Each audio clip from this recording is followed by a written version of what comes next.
What we're here tonight for is to take public comment on a proposed project by the Bayou Bridge Pipeline Company to build out a pipeline. The entire 160-odd mile run of the pipeline is not in the Office of Coastal Management's jurisdiction. Only about the last 16, 17 miles dip south into the coastal zone. So that's kind of where our jurisdiction is within those coastal zone boundaries. So that's what we're looking at, is for the portion that is within those boundaries, it's got to meet our rules, which basically, to put it broadly, what we look for is, are you impacting coastal wetlands? Are you doing something permanent? So the first question we raise with someone who puts in a permit application is there a way to avoid any permanent impact? As you can see, this is a map of the Bayou Bridge project. The lower right-hand corner is the coastal zone area that we're discussing this evening. The Bayou Bridge pipeline project is exactly the type of pipeline project that our new president, President Trump, envisioned when he issued the recent presidential orders for infrastructure and pipeline development in our country. The project is a shovel-ready, American-made pipeline made with American steel, manufactured right here in the U.S. and specifically right here in Louisiana, and will be installed by American labor, and more specifically by many Louisiana residents, businesses, and material suppliers. The project is an expansion of an existing pipeline system that connects the Nederland, Texas crude oil hub to other tank and storage facilities, ultimately to refineries located in Lake Charles, Louisiana. The expansion and extension will provide a reliable, efficient, economical, and safer transportation alternative to deliver an initial capacity of approximately 280,000 barrels per day, with an ultimate design capacity of up to 480,000 barrels per day of multiple grades or specific gravities of crude oil from an existing crude oil hub in Lake Charles, Louisiana, to an existing crude oil hub located in St. James, Louisiana. From the St. James hub, the crude oil will be transported by other pipelines to refineries located along the Gulf Coast region, where 60% of the U.S. refining capabilities exist today, furthering our country's goal of energy independence. It's going to be really good for our state. It's going to create jobs being constructed, and it's going to help make our refineries more competitive because we're able to get the fuel here more efficiently. And we're always in competition with the refineries in Texas, of course, to do that. I think the Bayou Bridge project makes a lot of sense on a number of levels. Look, I spent my life in uniform, over 34 years in service to this nation. And the world's a crazy place, is it not? I mean, there's a lot of stuff going on, a lot we can try to influence, and a lot we simply cannot. Energy independence makes all the sense in the world. If we're reliant on partners and those that are in this community of nations, clearly we are stronger if we're a part of those community of nations, but we can't always rely on what we think are friends and what we think might be allies. And we certainly have enough folks out there that intend us harm. We have, the United States has the second largest oil reserve, second only to Saudi Arabia. We're ahead of Russia, we're ahead of China. We need to advantage that position we have so that we really can achieve energy independence. That's what projects like the Bayou Bridge allow us to achieve. What will this project mean to Louisiana? Well, locally it makes perfect sense, doesn't it? I mean, you can answer that question. It's jobs, it's great for the economy on multiple levels. It's great for the state of Louisiana. Plus, if you're involved in this project, it's easy for you as an individual, as a member of that community, as a member of that family to say, I'm doing my part to achieve this level of energy independence.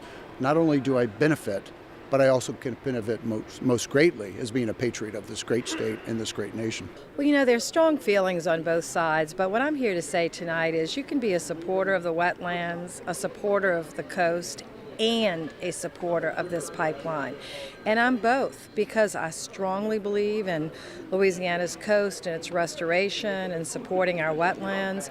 But I also believe that Louisiana has been, is today, and will be for a long time home to oil and gas and the petrochemical industry.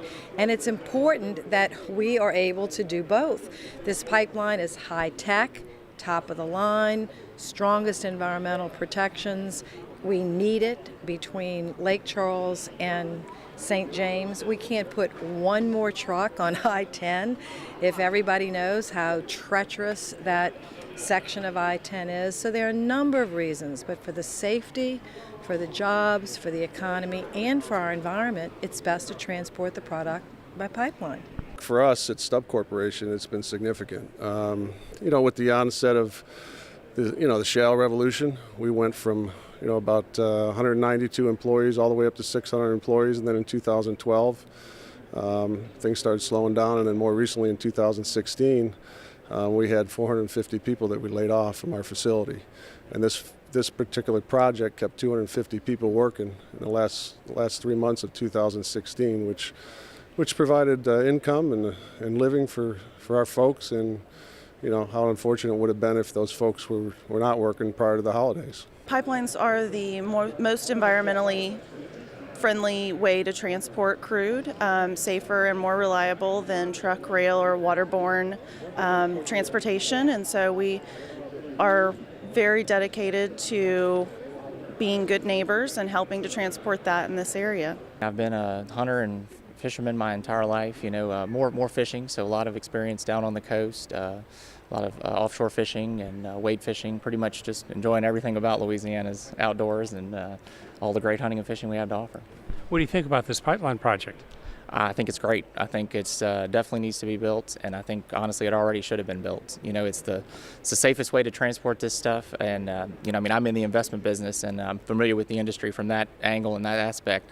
And this is a huge boon for the American economy. It's helping us get towards energy independence, and it's, like I said, it's the safest way to do it, and it's going to create a lot of jobs in the process while we build it and invest in Louisiana. A lot of younger people have issues with the project, and we want to come here and show that the support of the Bayou Bridge pipeline because Louisiana needs jobs, and this is a great way to do it. I'm an outdoorsman, and I feel strongly about this project because it's going to improve Louisiana's infrastructure. It's going to bring jobs to Southeast Louisiana, and as an outdoorsman, I do love anyone that can improve our wilderness here in Louisiana. I'll be talking about some of the data that's been put out on the number of spills, and it's all of the spills being treated as a disaster, when in reality most of the spills are trivial. The spills range in size from really small to really big ones, and most of these are very, very small. So what I'm going to do is get people to think more about on the spill data, be sure to evaluate the spill data. Number one, how big is it? Number two, did it come from an old pipeline or a brand new pipeline like this one that's being regulated? And number three, how much of the spill was actually recovered? That's a very important point, as it turns out. I have some data on the last 30 years of spills from regulated pipelines, just like this one be regulated. And as it turns out, of the at least 15 billion barrels that have flowed through those pipelines, only 85,000 barrels were actually spilled. And 85,000 is not 1%, not 1/10%, not 1/100%. It's a decimal point followed by 7 zeros and a 6. It's just trivial, as it turns out. And of those 85,000 barrels, about 74% of it was recovered. So knowing how big the spill is, every spill is not a disaster. Okay, some of them are just small, really, really small. Look, I'm an outdoors person. I spent my life in uniform. When you're in the military, especially when you're in the Army, you are part of nature 24/7. So I'm very, very mindful of damage that can be done, but I'm also extremely aware of the Army Corps of Engineers, which has a very large responsibility in this project. What they do, the standards that they uphold, and how they institute all those policies and procedures are bespoke. They're standard setters. What we do here in the United States exceeds all standards that you would see anywhere in the world. So if you're really concerned about the environment, wouldn't it be great to buy those energy products from the United States as opposed to someplace else in the world where the standards simply are ignored. It's just a pipeline. I mean, we've got hundreds of pipelines in our state. There's nothing particularly noteworthy about this one. That's why it's kind of interesting about the level of opposition, some of it from out of state, because it's a pipeline. We have hundreds, thousands of miles of pipeline under our state, and we need those pipelines to move product. We cannot move this by rail or by truck as safely as pipeline. And the trick is to get the leaders and the regulators to make sure that it's tightly controlled, it is well monitored, built with the highest quality, and I'd also like to urge, and I believe this will be for this case, that the pipeline be constructed, fabricated, galvanized products and the labor from Louisiana. So, you know, we have the jobs and the ability, and you know, we've got to have the infrastructure, the energy infrastructure to support the growth and development of our nation and, you know, and our state. Most of the folks at STUPP are outdoorsmen. We hunt, we fish. I'm an avid snow skier. I like to hike, so I have an awful lot of very, very important to me, the environment. If people have questions like more information about this project, what should they do? Or they can go to the website and get all the information they need.